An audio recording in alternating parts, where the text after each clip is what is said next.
Mahilig din ba kayo guys sa dilata? Ito kung napapansin ninyo, meron dito yung takip. Mga takip na pinagtakpan. Ayan. Ay mga takip na tinanggal ko.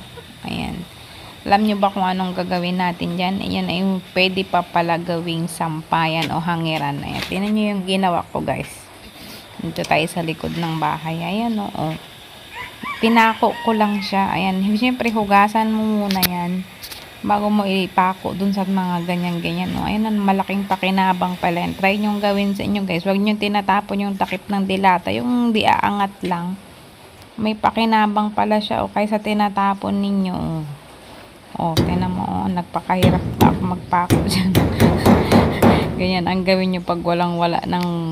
O, kaysa bibili kayo ng hangiran. No? Diba? Astig. O, at least, may kaparaanan pa yung mga takip ng dilata, hindi yung basta tapon na lang tapon. O diba, matibay pa. Talagang subok na. Mahilig kasi kami guys mag-ulam ng dilata yun. Hindi na talaga nagluluto, magkano lang yung 35, tas hati na kami ni Anding dyan. Diba, napakalaking tipid. Kailangan ngayon magtipid, sobra kang dapat magtipid.